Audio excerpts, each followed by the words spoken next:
Welcome to Wise Up Governance and Boards podcast, brought to you by 3 Wise Owls Governance Consultants. Covering hot topics in governance, risk, latest regulatory changes, and issues keeping directors and executives awake at night. Here are your hosts, Ainslie Cunningham and Deb Anderson.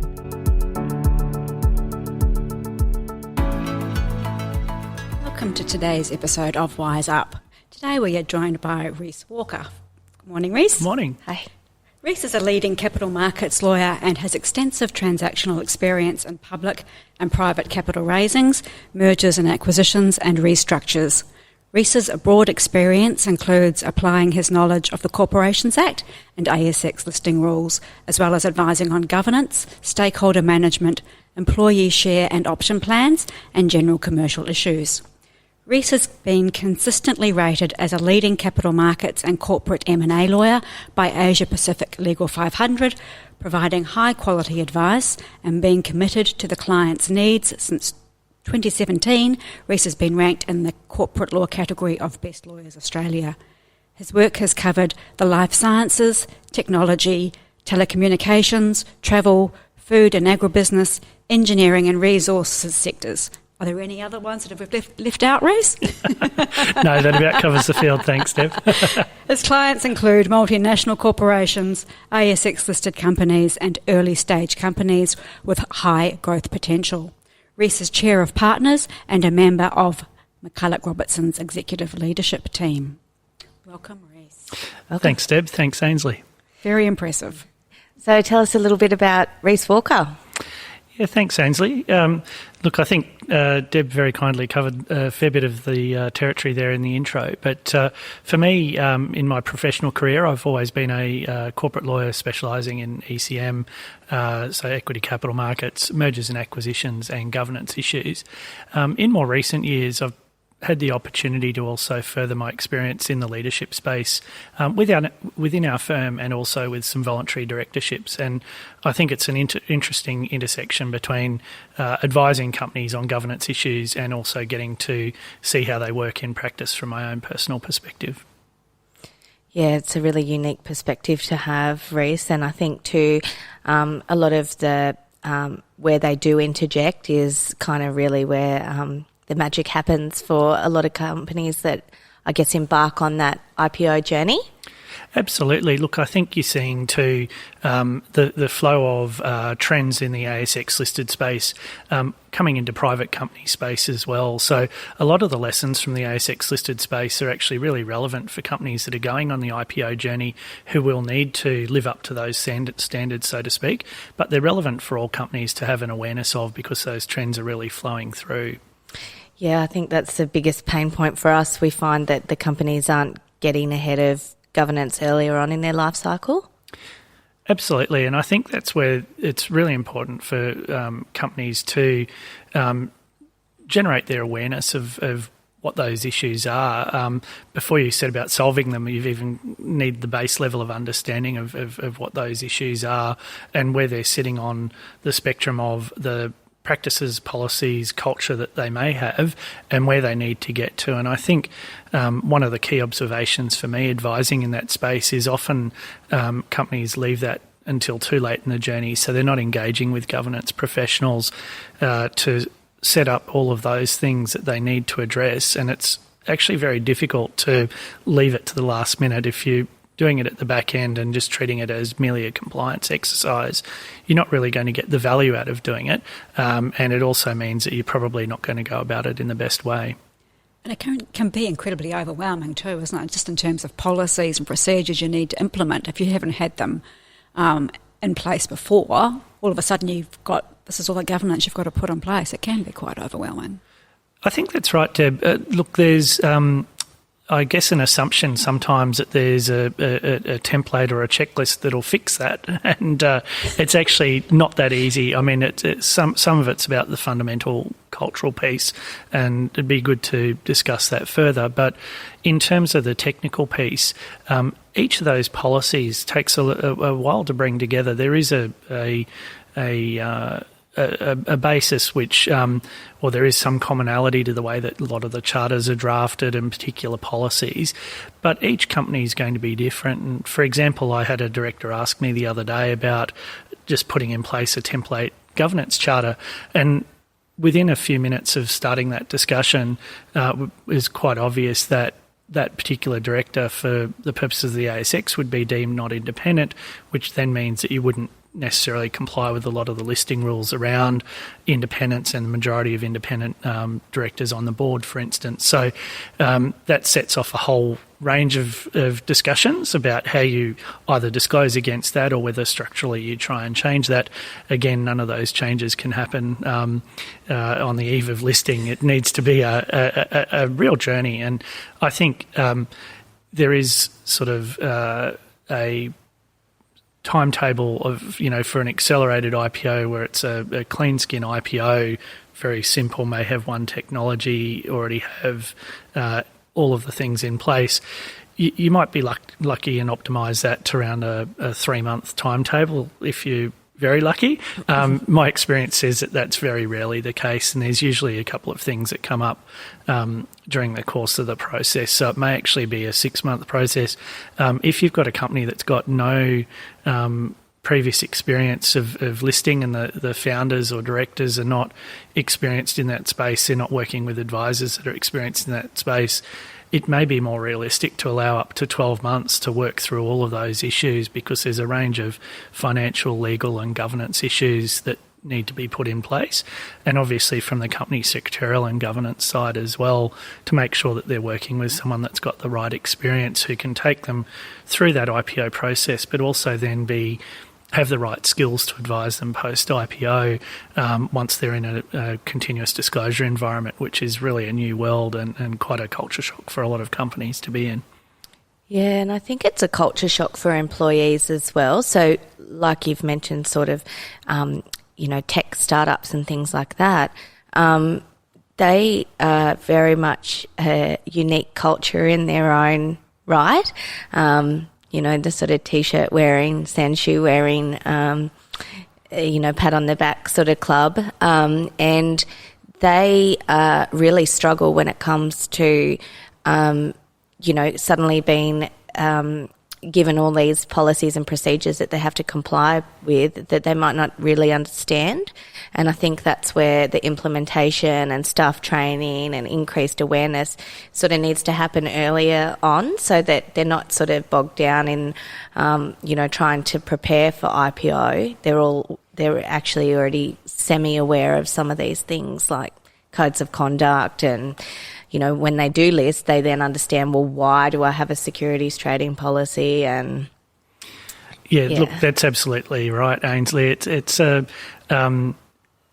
very sort of significant event in the company's life, but you can't underestimate the significance of that for the individual employees and the mind shift that they need to make as well. So in many ways, the IPO can be a fantastic experience for them. There's opportunities, obviously, to put in place remuneration strategies and equity incentives that help align the company and the employees, and also with the shareholders, which is important not to forget about having that alignment across the board. But things like a securities trading policy, I mean, typically when we do an IPO, we will get the senior people together in a room and actually talk them through that securities trading policy and run through a few examples. And people don't realise something like what we call barbecue talk, where someone might ask them how the company is going, and an employee in a tech company might say, for example, oh, fantastic, we're just about to sign this contract with XYZ. And it's a real mind shift, because, when in startup space, in tech land, it's all about self-promotion, promoting the company, all the great wins, and jumping straight on social media, which is very different to an ASX continuous disclosure environment where, as you'd be aware, the rule is as soon as you have material information, you must disclose that to the market first. So that's a really big change in the way that people go about things. There is also, I think, a cultural shift. So in terms of startup stage is all about minimising unnecessary costs and focusing that towards product. And just trying to get people to understand that compliance and thinking about those sorts of issues is not an overhead. It's actually integral to being ASX listed. It's integral to your reputation, and ultimately it will cost you if you don't get it right. Yeah, I think changing mindsets for people in that space, Reece, is really difficult, where even really well-established, mature ASX-listed companies see it as an unwanted, unnecessary expense as opposed to an investment and a value and a benefit, especially when they're increasing changes to sort of embed a more robust governance framework. Look, that's right, and I think that's why it's important for anyone that's considering listing to get the right sort of advisors around them. So both from accounting, legal and company secretarial and governance perspective, and have that discussion early on so that that sort of change in thinking can be adopted early on in the piece, so that when they're at the point of listing, that everyone's aligned with how that's going to actually work.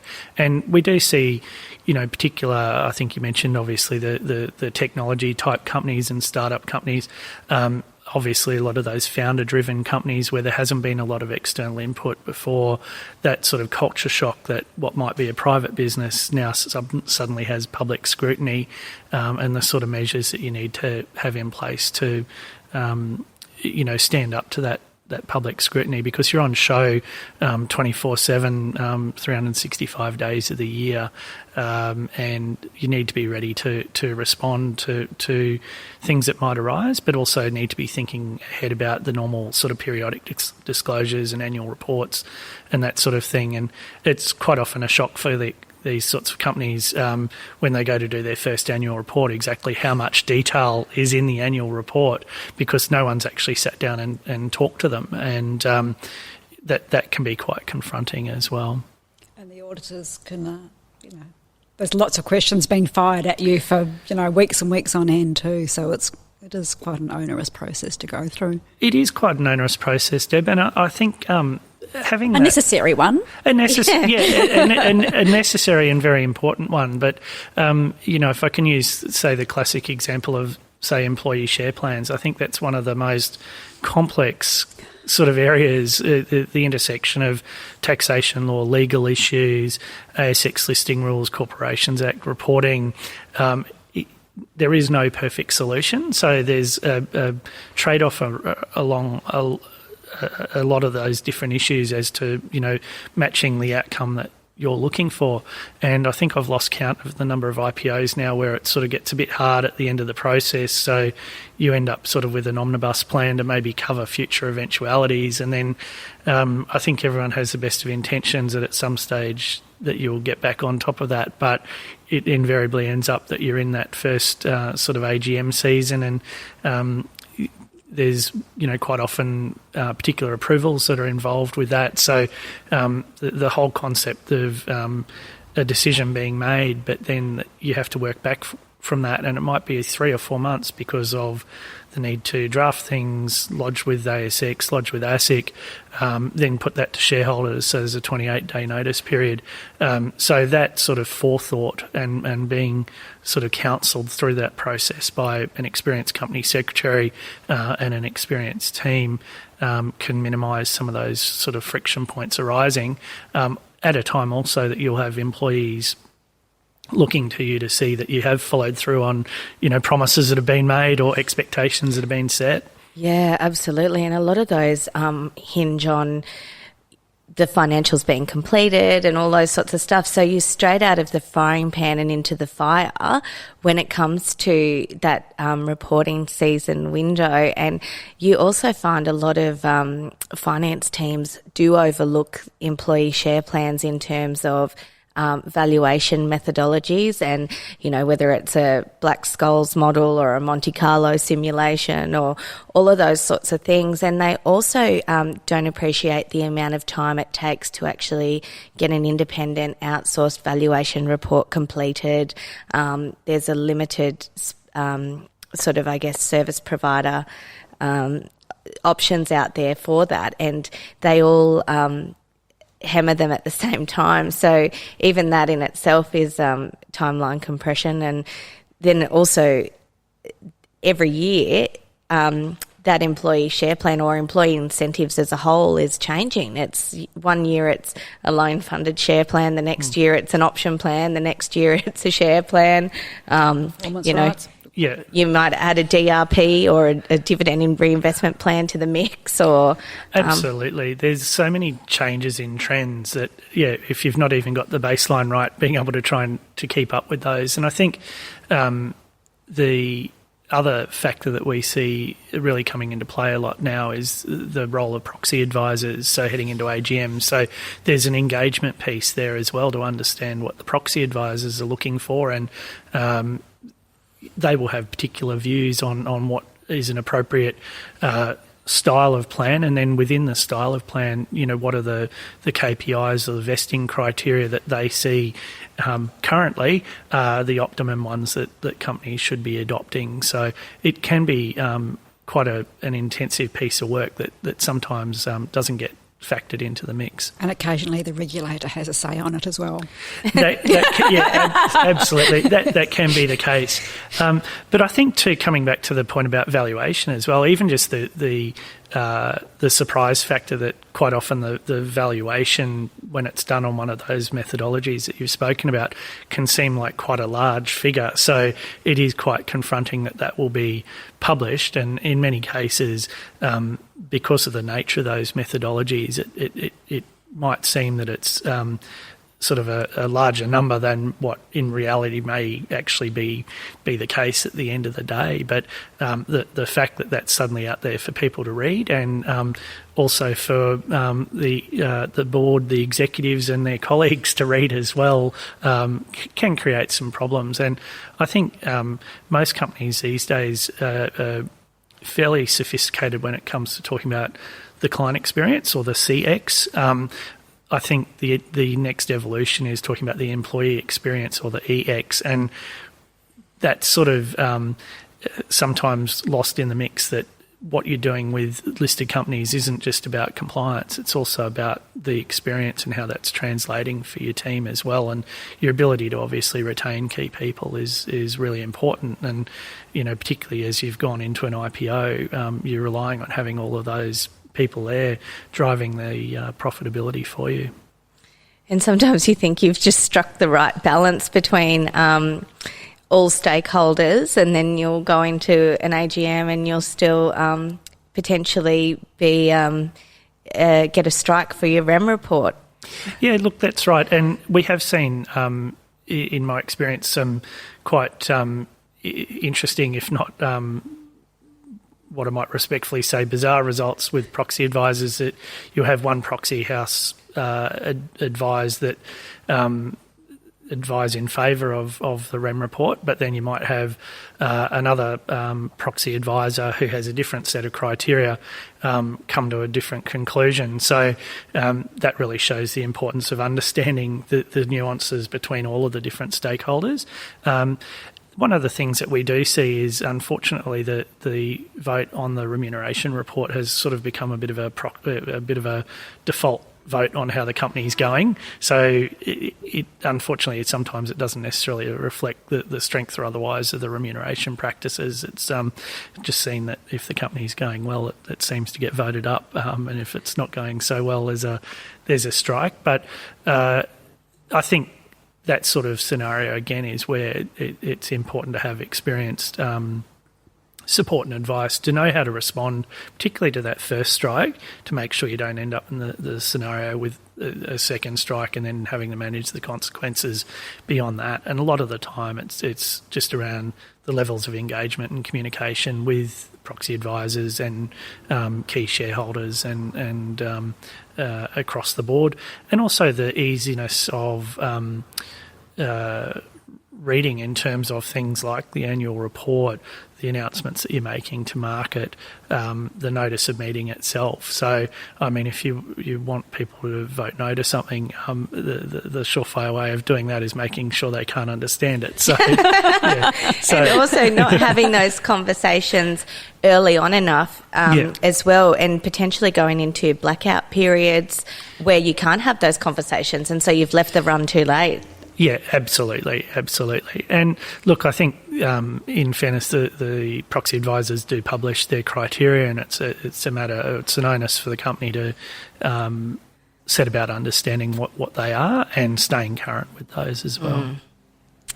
So, Reece, talk us through the process of an IPO. The process of an IPO... In less than 2 hours. The shortened version. The accelerated 3-month version. Yeah. Look, there are lots of materials available, Deb, in terms of the ASX and firms such as ourselves that have published guides in a bit more detail. But I think it's true to say that not every single IPO is done in the same way. It's as many and varied as the types of company that you come across and the individual circumstances. So sometimes you'll see companies that have had already a strong involvement with one of the broking houses. They may have some of the financials sort of up to date and they're relatively ready to go. But quite often the first discussion that we might be having is someone that's read about doing an IPO, or they know another company that's done it in their sector, and so they want to come and have a chat about the way that they should do it. So one of the things that we do suggest is that very early on in the piece that they make sure they've got the right infrastructure actually to even begin to engage with those other advisors. So sometimes that's through a company secretarial function, or just someone who has some experience in the IPO process, just to come in and sort of marshal all of those different moving parts. So engaging with accountants, stockbrokers, the legal team, share registries and that sort of thing. So what sort of,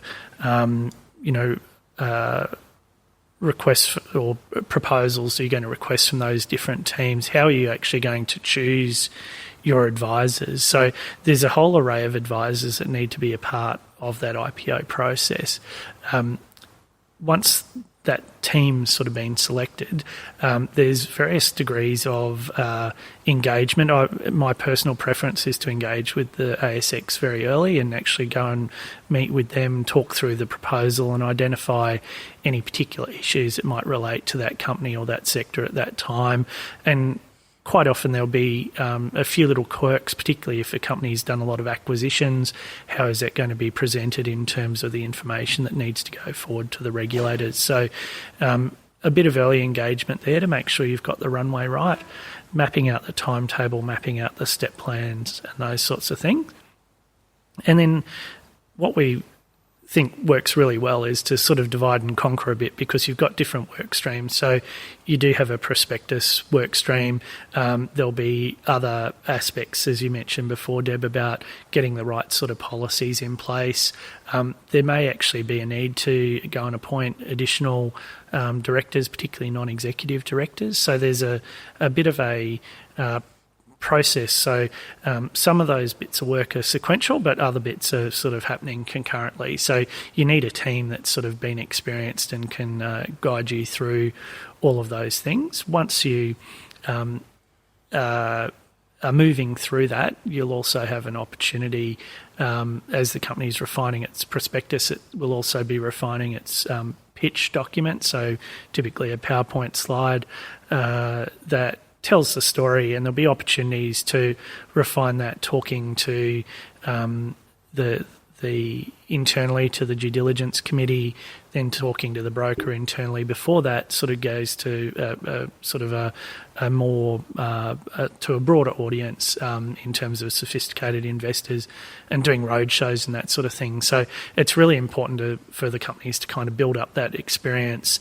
as they go through and really refine things. So that ultimately when the prospectus and the market presentations are going on, it's as polished as it can be, and the sort of questions that come up through that process have hopefully already been asked and already been thought about.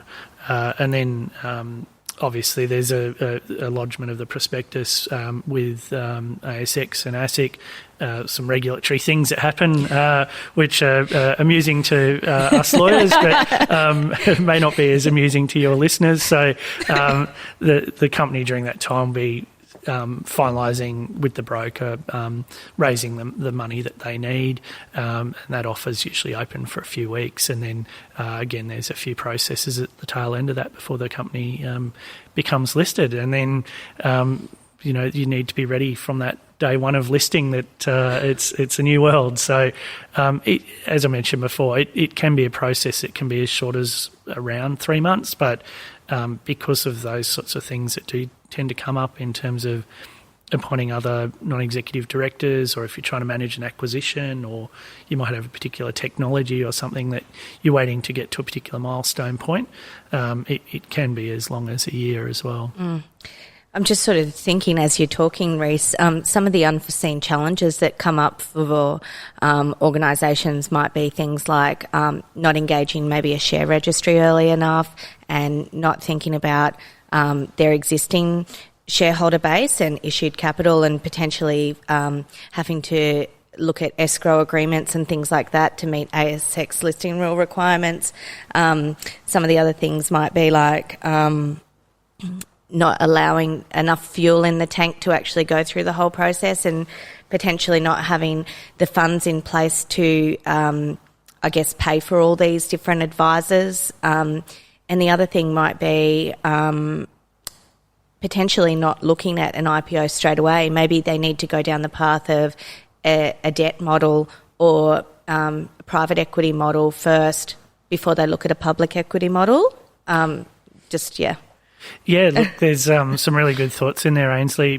Probably if I can tackle sort of that latter aspect first, the concept of doing a pre-IPO capital raise, I think, is really important. So if you can get some cornerstone investors, both to contribute some capital in terms of covering the costs of all those things you need to do, but also getting that engagement so that you're well supported going into the IPO, and the market can actually sometimes see, that you've got attracted that cornerstone investor or investors already.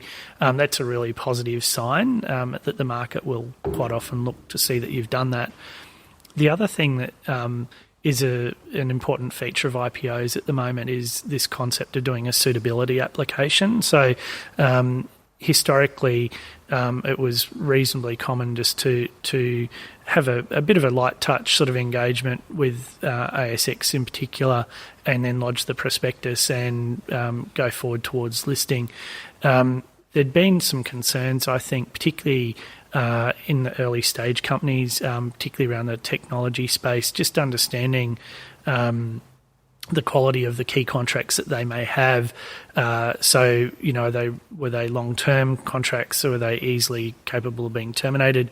Were they with genuine third parties or related parties? And ASX have responded to that by looking to receive a suitability application during the listing process.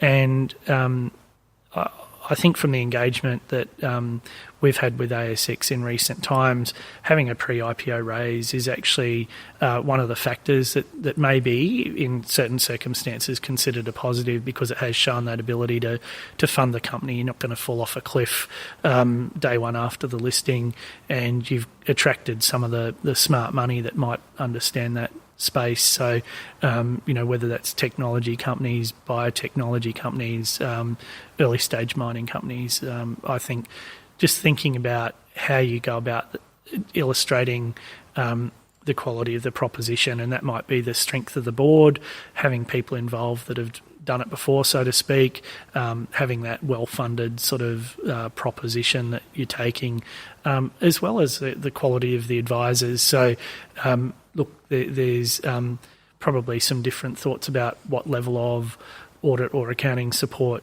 might be appropriate to certain sizes of companies, but I think increasingly you need to be looking at having a team that's definitely got experience, and specifically experience in the IPO space, so that you've got that credibility both with the regulators and with the market as well. I think even I'm just coming up with so many more thoughts as you're talking, but, like even a change in entity type and thinking about those structures and whether or not they implement a new vehicle, a new co-structure, or whether they do a conversion from a PTY to a public. All these things sort of could just go, oh, yeah, you got to do this, you got to do this, you got to do that, yeah. Yeah, look, absolutely. And, I mean, that's sometimes a consideration in terms of that conversion, because there is a time period involved with that, sort of the 1 month notice, but there's also publication period, and depending on how big your shareholder base is in terms of existing shareholders, the complexity of potentially pulling together a meeting to get that approved. So again, that's something that in theory should just be essentially a form, but actually maybe a 6-8 week sort of exercise, if not longer sometimes, depending on how many signatures you need to chase down to make it happen. So there's absolutely some complexities around the probably the accounting and tax advice that you need if you're going to have a topco structure, so implement a new holding vehicle. There's some liability issues associated with IPOs that people need to understand as well, and understand with particular structures how is that going to look potentially different for them. And I think the sort of other major sort of aspect is whether the IPO is also going to include a vendor sell down as well. So that is absolutely fine and doable, but it's raises a number of considerations, certainly from a market perspective. You need to be working closely with the broker to understand the messaging, so it's not just sort of someone cashing out. It's if it's more the case that it's to free up a little bit of capital and to enable some fair reward for people that have worked hard over many years, and that's a sensible juncture to do it. In terms of unlocking a bit of value for them, I think the market can understand that, but there's a balance to all of those things. But there's certainly some legal, accounting and tax issues that fit with it, and again, they're not the sort of things that you want to try and resolve on the eve of an IPO. No. And I think you mentioned before as well, Ainslie, about the importance of just some of those basics as well. So even before you get to the more complicated aspects, quite often we do find where companies haven't worked with a qualified company secretary, they might have been sort of maintaining their own sort of share register, and I think invariably where it's been a private company structure and there hasn't been that focus, having someone with the qualifications and experience to actually manage that, sometimes it can actually be very difficult to reconcile what the register actually looks like, and that can be magnified when you go to IPO, because quite often you're doing share splits and that sort of thing as well, and actually particularly in some of the startup space, a lot of those small tech companies, there might be an electronic record that someone's kind of maintained, but what sort of documents have they signed up in the meantime in terms of convertible note agreements, and are there overlapping provisions, and how does that all calculate out? That can actually be quite a difficult exercise, and then you obviously need that packaged up quite nicely so that when it goes to the share registry, they're getting the proper data to start with, because they're then adding on top of that with the newly issued shares, and potentially other things that might be happening around the IPO as well, whether that's a sell down or maybe an acquisition. There might be some consideration shares going out as well. So there's a whole raft of things there, and I think probably would say there's also needs to be a bit of a focus on the registry that you're choosing to provide those services post IPO. The cheapest option may not always be the most effective option, depending on what sort of company you are and what you're looking to do going forward. Yeah, and sometimes there's also a misconceived perception that the larger share registries are actually going to be more expensive. But in some instances, they can actually come in at a more competitive price point, because they've got large resources, large scale, etc., so they can actually deliver it potentially at a lower price point. So, but I think some companies just choose not to even obtain quotes from some of those service providers, and same goes with legal services and things like that as well. Just that misconception that they might not necessarily be cost competitive. Yeah, look, I mean, I have actually had it put to me a couple of times about whether you need a share registry, which, I think anyone who's been involved with listed companies will appreciate what it is that share registries do day to day. So there's obviously all of the share transactions, but then assistance with things like notices of meeting, dividend payments and that sort of thing. And, particularly where it comes to things like paying dividend checks overseas or in multiple currencies, or managing a dividend reinvestment plan, or even sometimes the employee share plan itself will be outsourced to the registry. And having that sort of seamless service is invaluable. So you need that right level of capacity. And I think most of the registries are happy to provide a quote, but most importantly, I think to meet and sit down and understand culturally, again, are they the right fit for what your organisation needs at this point in time? And are you finding that, so I've noticed a few articles recently about the local exchanges instead as an alternative for some industries instead of ASX listing. Are you seeing a shift in that space? Look, I think there's definitely been some commentary around that space, Ainslie, and I think there's obviously been a bit of a resurgence with some of those alternatives. I think if you go back a little while, a lot of the companies that were choosing to list on, say, the NSX were former cooperatives, so they were wanting the benefits of a liquid market and being able to trade in a regulated market that was compliant. I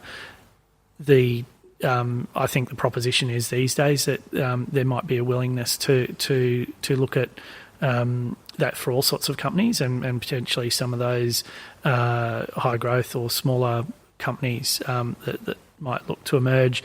I think it's really a question of weighing up the costs and benefits for the particular company. So there may be some cost savings, but equally does it provide the liquidity that you would need? And I think similarly there's arguments about overseas listings as well. So quite often there's different trends that you would see as well. Do you find that there's many overseas listings presently?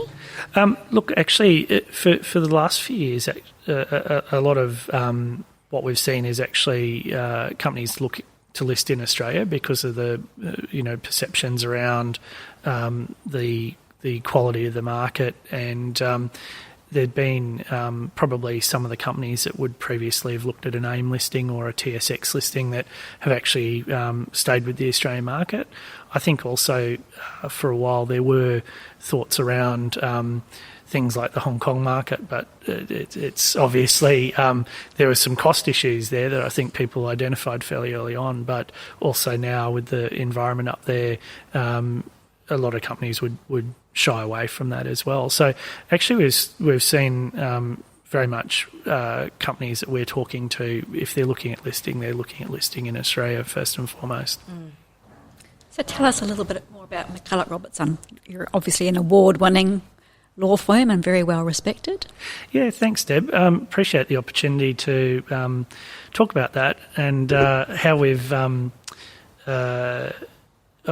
evolved, being a firm that was established in 1926. So we're the largest law firm in Queensland, and we've got a presence up and down the eastern seaboard. So one of the sayings that we have is always won't open new doors. So we've been looking in recent years at how we shape our firm. So we're a full service firm and operate across a range of different areas. But if I come back to the comment I made before about what's happening in the ASX listed space influencing a lot of organisations, I think that's definitely true of our organisation as well. So, things like looking at leadership, having the growth mindset and that sort of thing have been really important to us in creating a depth and breadth of leader. And I think talking about leadership, and maybe that sort of cross back to the ASX listed space.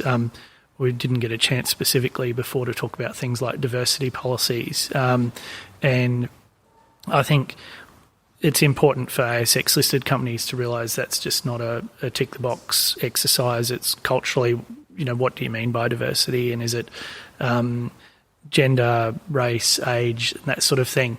And I think for us that's been the same journey that we've been on to make sure that we do have programs in place, but not just in terms of numbers, but actually how we broaden our thinking process, so particularly around that unconscious bias space. And I think for me as a leader, that's been a fantastic journey to try and broaden my thinking. And I think one of the interesting things we've seen from a leadership perspective in the last couple of days was the comments by Ida Buttrose about the millennials all needing a hug and not working hard enough now.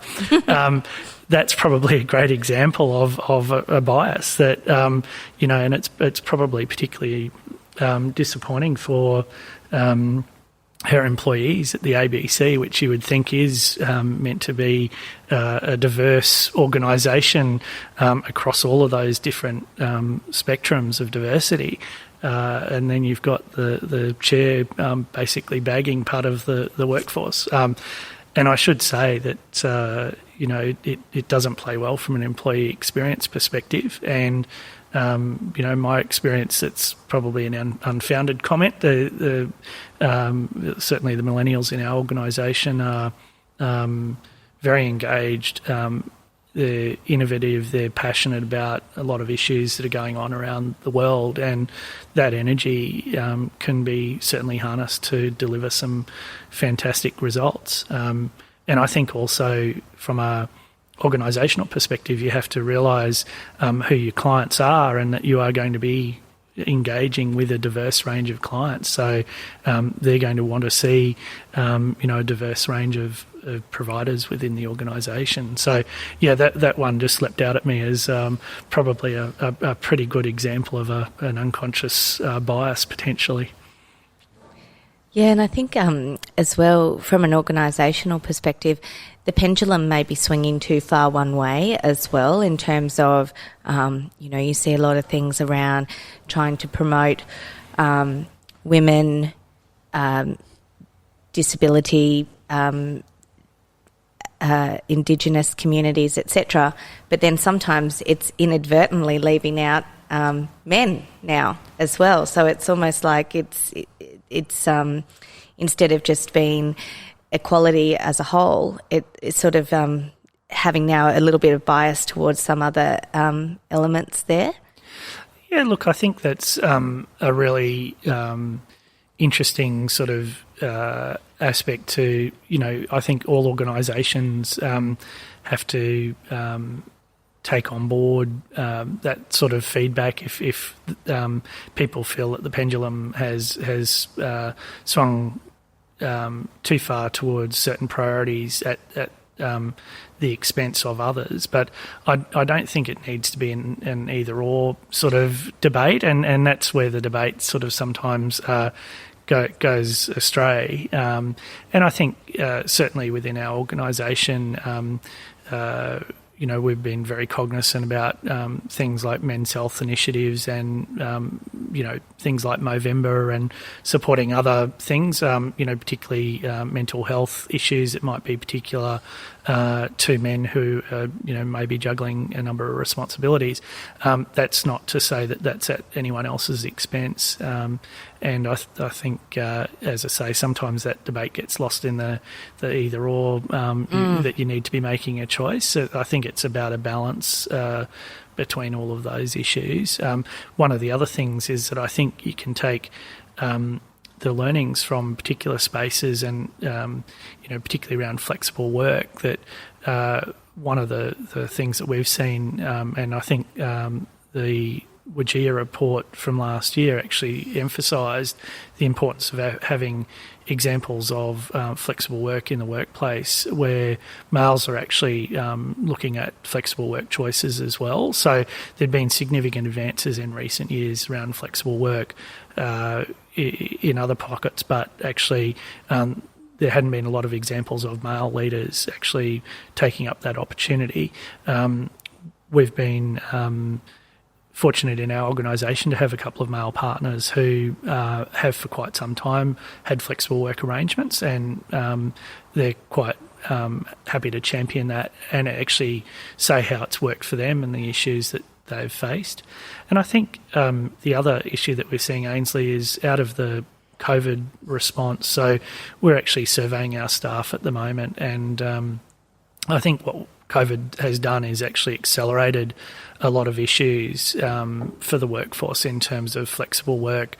And so we've actually, in recent times, communicated quite broadly to our staff that we're happy to engage on a discussion around flexible work.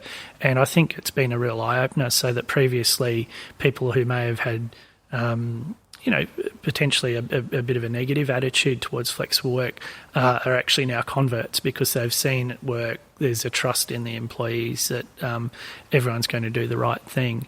And the productivity sort of argument that used to historically be raised had been nullified. So I think, again, that's just a discussion sort of for each individual employee and their particular working environment and their particular company.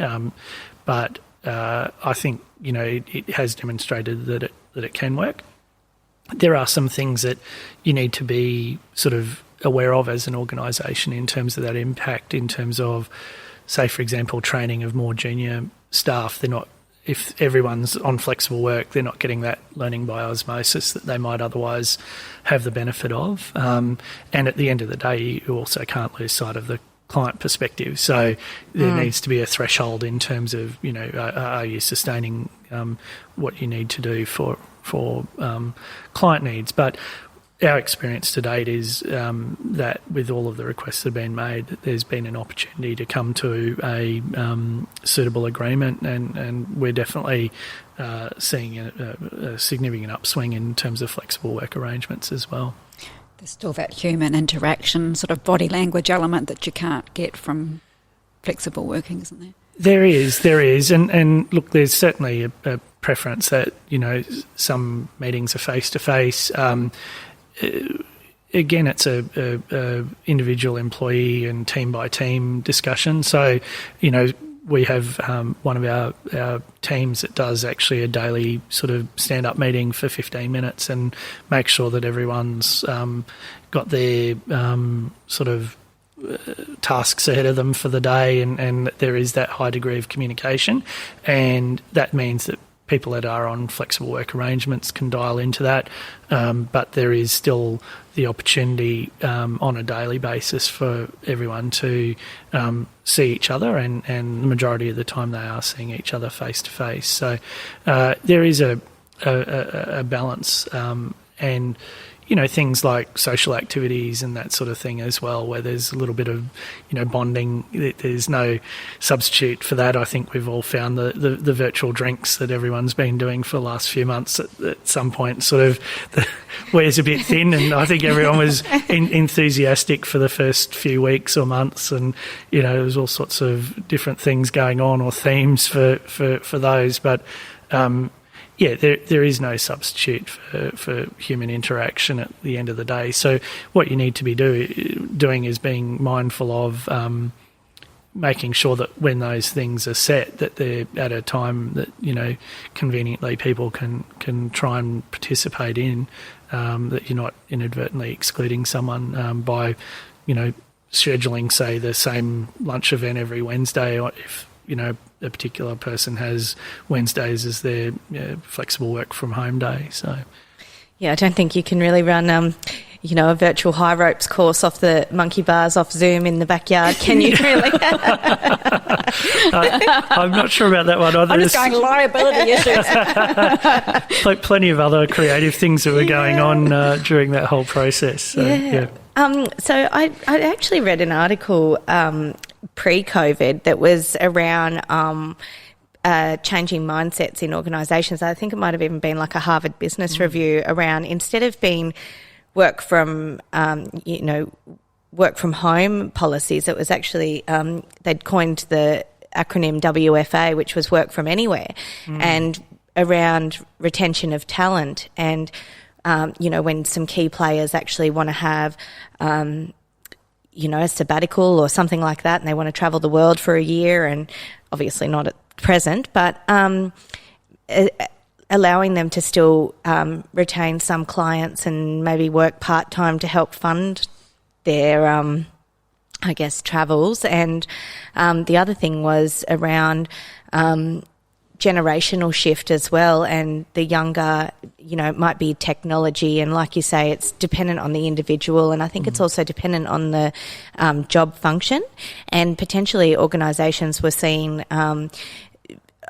broadening the productivity because they were able to run almost 24 hours a day, because they had certain pockets of teams that would work late in the evening. There's certain individuals that might be happy to sit there and respond to emails on their phone while they're watching TV, or, certain individuals that might be happy to jump on and do some coding or tech type work late at night and things like that. So, yeah, absolutely. I think it is, again, part of that individual conversation and understanding what people's preferences are. For some people, that would be quite a stressful prospect. Other people don't mind multitasking and see that actually as not a bad use of their day if they can be doing something at that time of night, but it's enabled them to, say, go to a kid's sporting event or school event of some sort. So I think that flexibility and just common sense and communication definitely wins out.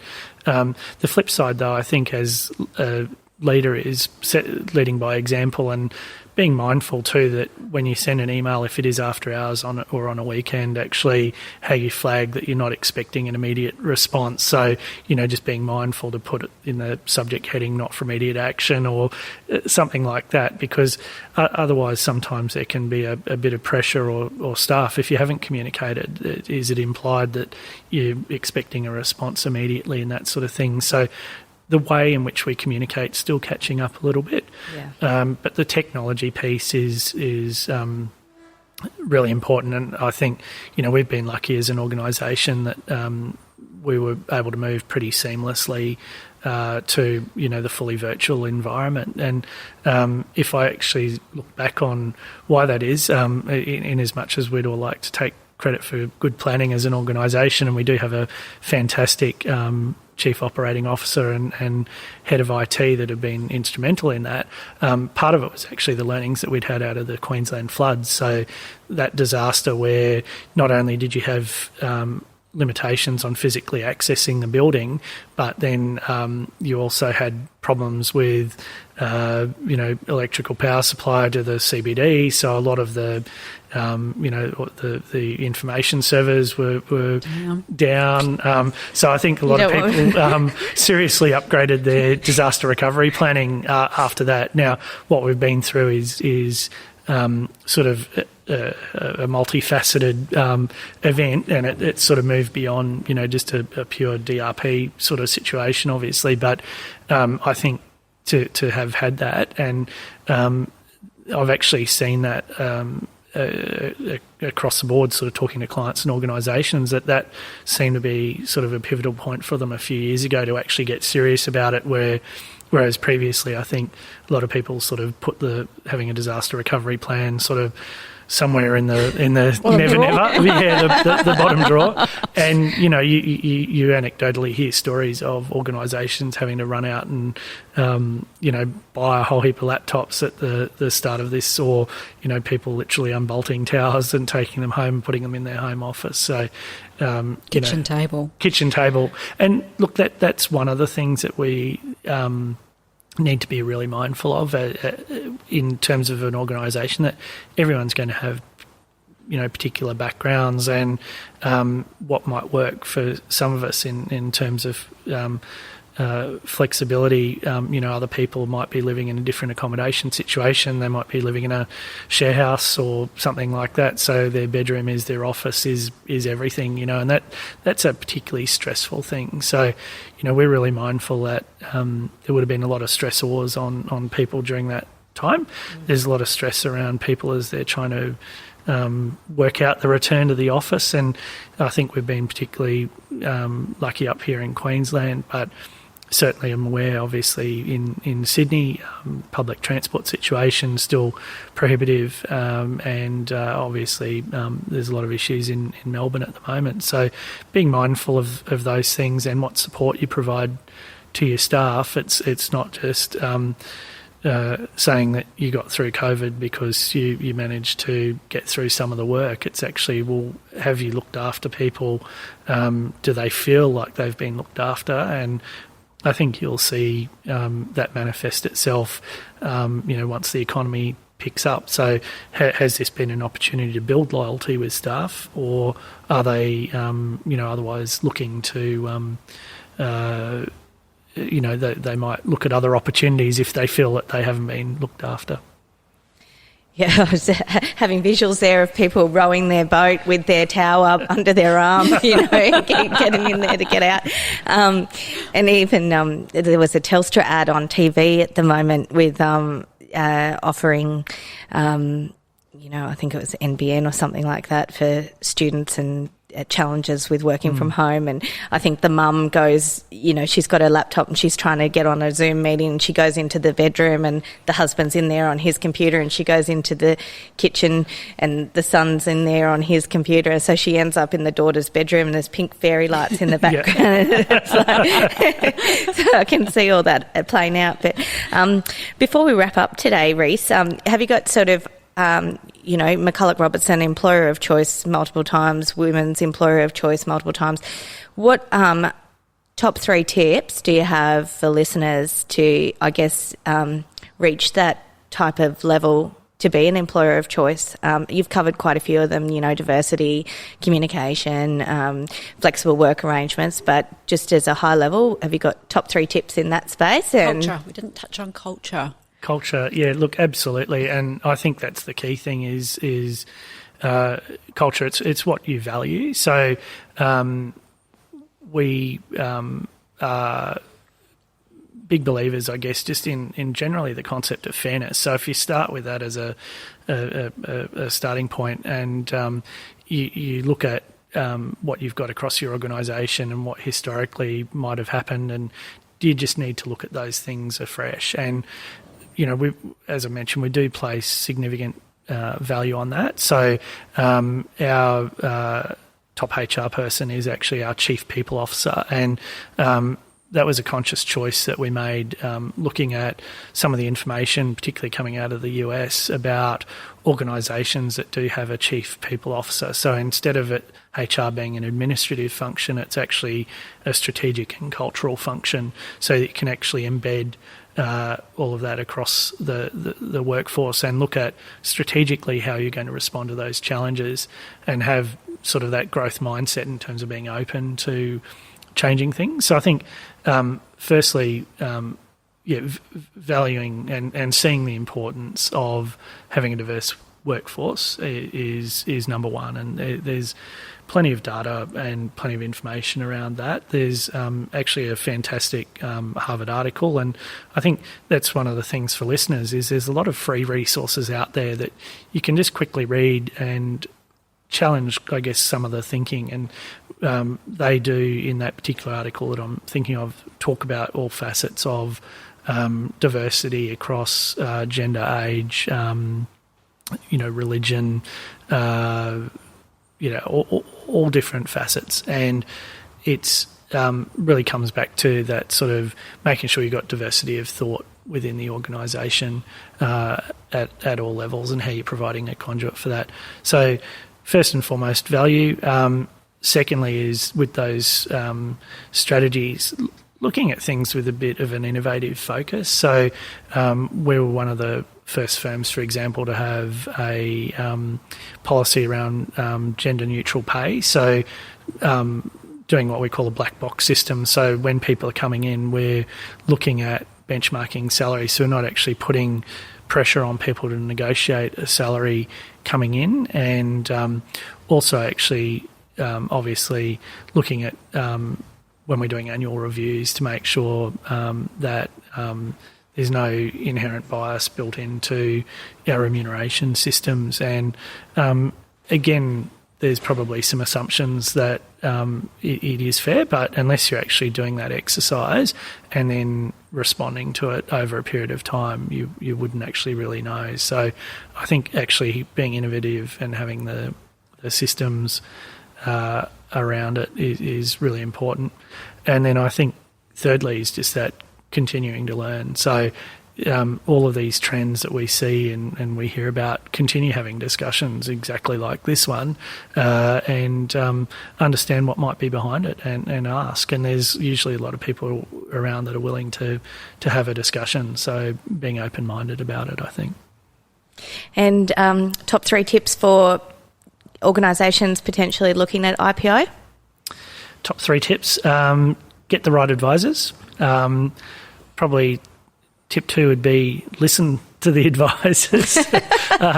and 3 is give enough time to listen to the advisors. So I think if you've got the right people, you're listening and you allow enough time, it's going to maximise the benefit of the IPO, maximise the value to you. So, it's a genuine benefit that comes from doing it. So it shouldn't just be a what's the minimum. It's actually, if you do it right, take the right advice, it will add value to you in the longer term. Great advice. Yes, thank you so much, Reece. Your wonderful insights and your top tips and everything. It's been a really thrilling discussion today. My pleasure. Thank you. So that's about all we have time for today for our listeners. So thank you very much, Reece, again for joining us. And yes, stay tuned for another episode of Wise Up. That's all for today. Until next time, happy podcasting. And remember, if you're enjoying the show, check out our other episodes and all things governance at www.3wiseowls.com.au.